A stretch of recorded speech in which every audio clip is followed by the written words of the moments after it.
തിരൂരങ്ങാടി വാപ്പുസ്താദിൻ്റെ അടുത്ത് ഒരാൾ വന്നിട്ട് ഞാൻ മദീനയിലേക്ക് പോവാണ്, ഉംറയും ഉദ്ദേശമുണ്ട്, സിയാറത്തും ഉംറയും ഉദ്ദേശിച്ചിട്ട് പോരുകയാണ്, ദ്വാരക്കണം എന്ന് പറഞ്ഞപ്പോൾ തിരൂരങ്ങാടി വാപ്പുസ്താദ് പറഞ്ഞല്ലോ, എനിക്കും ദ്വാരക്കണം.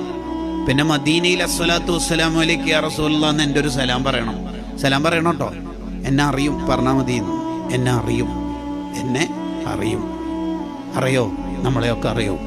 അങ്ങനെ അറിഞ്ഞാൽ വമൻ ദഖലഹു കാന ആമിന. നമ്മളെ നമ്പർ, നമ്മുടെ പേര് അവിടുത്തെ ഹൃദയത്തിൽ സേവ് ആണെങ്കിൽ കാന ആമിന, പിന്നെ നിരക്കില്ല. കാരണം സ്വർഗം ഉദ്ഘാടനം ചെയ്തിട്ട് തിരിച്ച് തങ്ങൾ വരും. എന്തിന്? ആ പേര് സേവുള്ള എല്ലാവരും പാടെ സ്വർഗത്തിൽ കൺഫേം ചെയ്തതിന് ശേഷം പിന്നെ രണ്ടാമത് സ്വർഗത്തിൽ പോകുള്ളൂ. വമൻ ദഖലഹു കാന ആമിന. അവിടുത്തെ ഹൃദയത്തിൽ ഒരിടം കിട്ടണം. അതിനാണ് വിസ്വാൽ എന്ന് പറയുന്നത്. ഒരാൾക്ക് വിസ്വാൽ ലഭിക്കണമെങ്കിൽ, നിബിതങ്ങളുമായിട്ടുള്ള സ്പെഷ്യൽ കോണ്ടാക്ട് ലഭിക്കണമെങ്കിൽ ഉള്ള കണ്ടീഷൻ അവിടുത്തെ തഹല്ലുക്ക് ഉണ്ടാവണം. അവിടുത്തെ സ്വഭാവം പഠിച്ച് അത് ജീവിതത്തിന്റെ ഭാഗമാക്കണം. ഒരാൾക്ക് തഹല്ലുക്ക് ഉണ്ടാവണം എന്നുണ്ടെങ്കിൽ ആത്മാർത്ഥമായ ഹുബ്ബ് ഉണ്ടാവണം. ഒരാൾക്ക് ആത്മാർത്ഥമായ ഹുബ്ബ് ഉണ്ടാവണമെങ്കിൽ അയാൾ സ്വലാത്ത് കൂടുതൽ ചൊല്ലണം.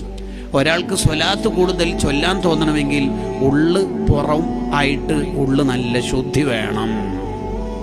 പുറത്തറിഞ്ഞാൽ വഷളാവുന്ന തെറ്റ് രഹസ്യ ജീവിതത്തിലുണ്ടെങ്കിൽ അവിടുത്തെ ശഫാഅത്ത് കിട്ടൽ ബുദ്ധിമുട്ടാണേ എന്ന് ഷഹറാനി ഇമാം ലവാഖി അൻവാറുൽ ഖുദ്സിയ ഫിൽ ഉഹൂദുൽ മുഹമ്മദിയ എന്ന കിതാബിൽ എഴുതി വെക്കുന്നു. ഈ പ്രമേയമാണ് ഇന്ന് വിശദീകരിക്കുന്നത്. എന്ത്? ഒരാൾക്ക് നബി സല്ലല്ലാഹു അലൈഹി വസല്ലം തങ്ങളുമായി വിസ്വാൽ ഉണ്ടാവാൻ, സ്പെഷ്യൽ ബന്ധം ഉണ്ടാവാൻ തഖല്ലുക്ക് വേണം. തഖല്ലഖു ബി അഖ്ലാഖിൻ നബി സല്ലല്ലാഹു അലൈഹി വസല്ലം.